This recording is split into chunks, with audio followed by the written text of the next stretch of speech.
నమస్తే, welcome to are voice. నేను journalist నవత. రుణమాఫీ విషయంలో కాంగ్రెస్ యూటర్న్ తీసుకుందా? అసలు 100 రోజుల్లో రుణమాఫీ చేస్తామని లేదు అని బట్టి మాట్లాడుతున్నాడు. అసలు తెలంగాణలో కాంగ్రెస్ ప్రభుత్వం ఇచ్చిన గ్యారంటీ హామీల్లో రైతుల రుణమాఫీ కూడా ఒకటి. ఈ విషయాన్ని ఎందుకు మర్చిపోయారు? అధికారంలోకి వచ్చిన వెంటనే రుణమాఫీ చేస్తామని ఎన్నికలకు ముందు ఎన్నోసార్లు ప్రకటించారు. అంతెందుకు, ఎన్నికలకు కొన్ని రోజుల ముందే నేటి సీఎం పీసీసీ హోదాలో ఇచ్చిన స్టేట్మెంట్ ఏంటంటే, ఇవాళే రైతులంతా బ్యాంకులకు వెళ్ళి 2 లక్షల రుణాలు తీసుకోండి, మేము అధికారంలోకి రాగానే డిసెంబర్ 9న సోనియా గాంధీ జన్మదినం సందర్భంగా ఆ మొత్తాన్ని మాఫీ చేస్తామని ప్రకటించాడు. ఎన్నికలు అయిపోయాయి, కాంగ్రెస్ ప్రభుత్వం ఏర్పడింది. ఇచ్చిన హామీలన్నిటినీ 100 రోజుల్లో అమలు చేస్తామని చెప్పిన రేవంత్ రెడ్డి వాటిని అమలు చేయడంలో ఖచ్చితంగా విఫలమయ్యాడు. క్యాబినెట్లోని కీలక మంత్రులంతా ప్రకటనలు చేశారు, కానీ ఆ ప్రకటనలు కూడా కొంతవరకు పరిమితంలోనే ఆగిపోయాయి. దీనికి సంబంధించి మనం ఇంకా కొన్ని విషయాలు చెప్పుకునే ముందు, బట్టి సార్ ఈ వీడియో మీకోసమే. ఎందుకు అనంటే, రుణమాఫీ విషయంలో రేవంత్ రెడ్డి మాట్లాడలేదు అని మీరు అంటున్నారు. సోషల్ మీడియాలో కొంతమంది ఈ వీడియోని ట్రోల్ చేస్తున్నారు. అందుకే ఈ వీడియో మీకోసం తీసుకొచ్చా, ఒకసారి చూద్దాం. రుణమాఫీ అయిన వాళ్ళందరూ ఎంబడపోయి మళ్ళీ 2 లక్షల రుణం తెచ్చుకొని డిసెంబర్ 9న నేను మాఫీ.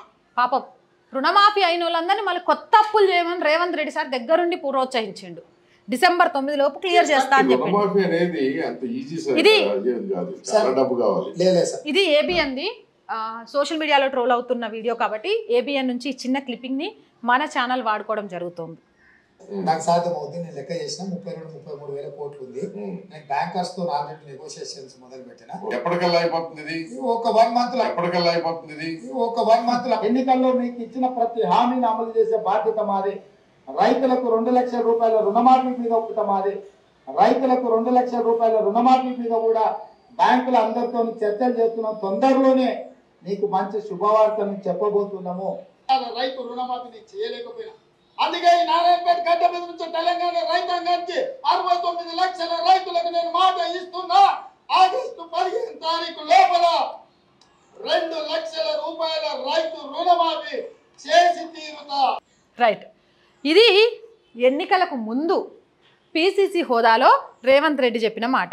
డిసెంబర్ 9న ఒకవేళ రుణమాఫీ ఎవరిదైనా అయిపోయిందా, పైసలన్నీ కట్టేసిండ్రా, కట్టేస్తే మళ్ళీ పోయి బ్యాంకులో అప్పు చేయండి, నేనున్నా కదా, 2 లక్షలు డిసెంబర్ 9 లోపు చేస్తా అని చెప్పిండు.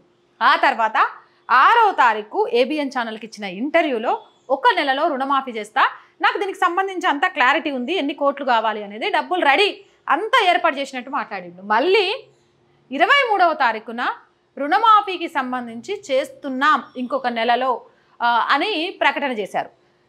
రీసెంట్గా 15వ తారీఖు ఏప్రిల్ రుణమాఫీ చేయలేకపోయాను, ఆగస్టులో రుణమాఫీ చేస్తాను అని చెప్తున్నాడు. రుణమాఫీ మీద ఇంత పెద్ద చర్చ నడుస్తే ఈ విషయం మరి ఉప ముఖ్యమంత్రి బట్టి విక్రమార్క గారికి ఎలా తెలియలేదు? మేము హామీనే ఇవ్వలేదు అని చెప్తున్నారు.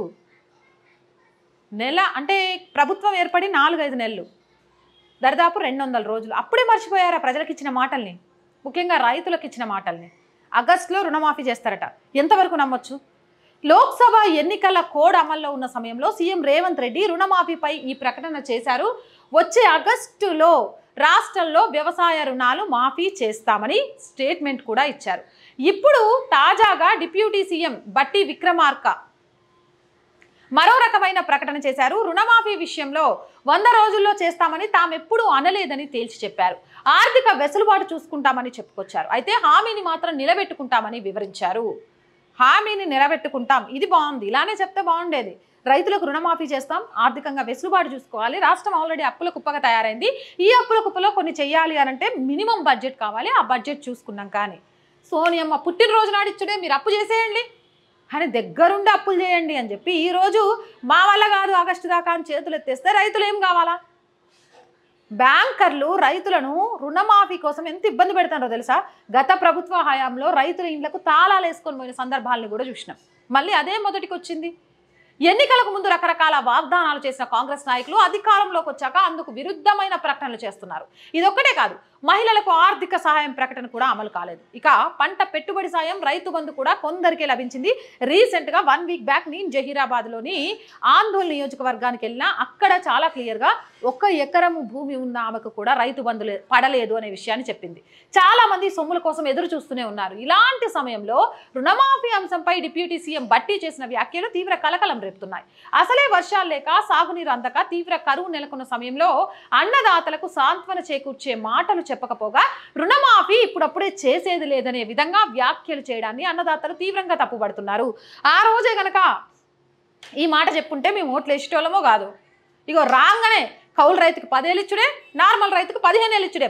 నేను ఇట్లా అడుగు పెట్టంగానే ఫస్ట్ సంతకం చేసేస్తా. ఇక పంట నష్టం ఇచ్చుడే, రుణమాఫీ చేసుడే, మీరు అప్పులు చేసుకోండి, మంచిగా ఎంజాయ్ చేయండి. ప్రజలను పిచ్చోళ్ళని చేసుడు ఎందుకు?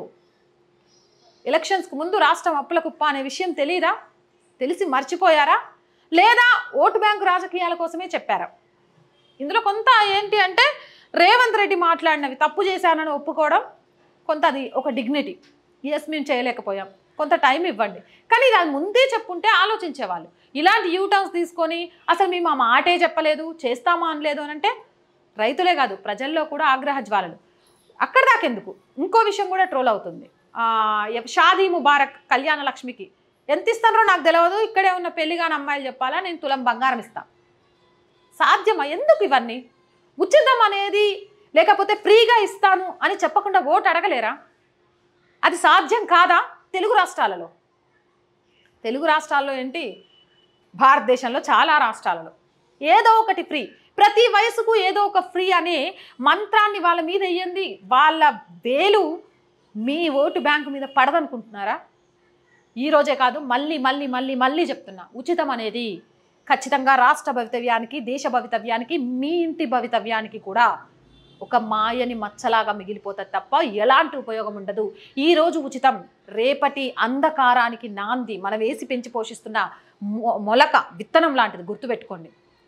ఏది ఊరికే రాదు, కష్టపడితేనే వస్తుంది. కష్టం మీద వచ్చిందే ఒక మహావృక్షంగా పెరుగుతుంది తప్ప ఉచితం అనేసిన విత్తనం ఖచ్చితంగా కుళ్ళిపోతుంది, రేపు చీకటినే మిగులుస్తుంది.